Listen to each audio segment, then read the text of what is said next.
अगर ईरान के पास सच में कुछ भी नहीं बचा है तो फिर जंग खत्म करने की इतनी जल्दी क्यों है? अगर अमेरिका इतना आगे है तो फिर जंग बंदी की बात क्यों? और सबसे बड़ा सवाल, क्या अमेरिका ने इस जंग में वो सब हासिल कर लिया जिसके लिए ये जंग शुरू की गई थी? क्या रिजीम चेंज हुआ? अमेरिका और इजराइल लंबे वक्त से ईरान में रिजीम चेंज की बात कर रहे हैं, लेकिन हकीकत यह है कि ईरान की सरकार आज भी उसी जगह खड़ी है।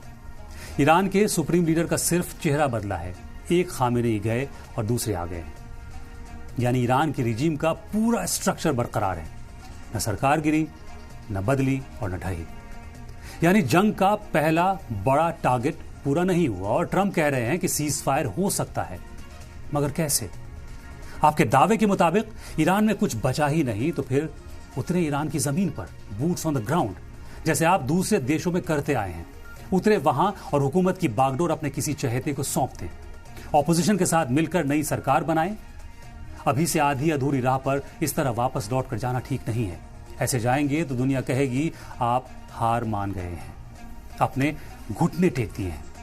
आपके सीज फायर की बातों को देखकर लोग कहेंगे कि आपने सरेंडर कर दिया, क्योंकि पिछली जंग में भी आपने न्यूक्लियर साइट को तबाह करने का दावा किया था। लेकिन न्यूयॉर्क टाइम्स की नई रिपोर्ट में आपकी खुफिया एजेंसीज की जानकारी ने एक बार फिर आपकी पोल खोलकर रख दी है।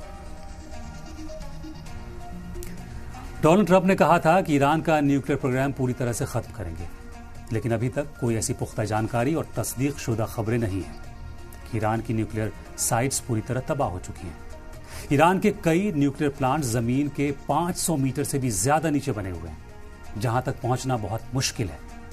पिछली बार भी 12 दिनों की जंग में भी नतांज, इस्फहान और फोर्डो न्यूक्लियर साइट्स पर हमले के बाद यह दावा किया गया था कि न्यूक्लियर साइट्स बर्बाद हो चुकी हैं, लेकिन वहां कोई खास नुकसान नहीं हुआ। फिर ट्रंप के सुर बदले। ट्रंप ने कहा कि थोड़ा बहुत नुकसान हुआ है। फिर कहने लगे कि ईरान तेजी से न्यूक्लियर बॉम्ब बनाने के लिए एनरिचमेंट कर रहा है।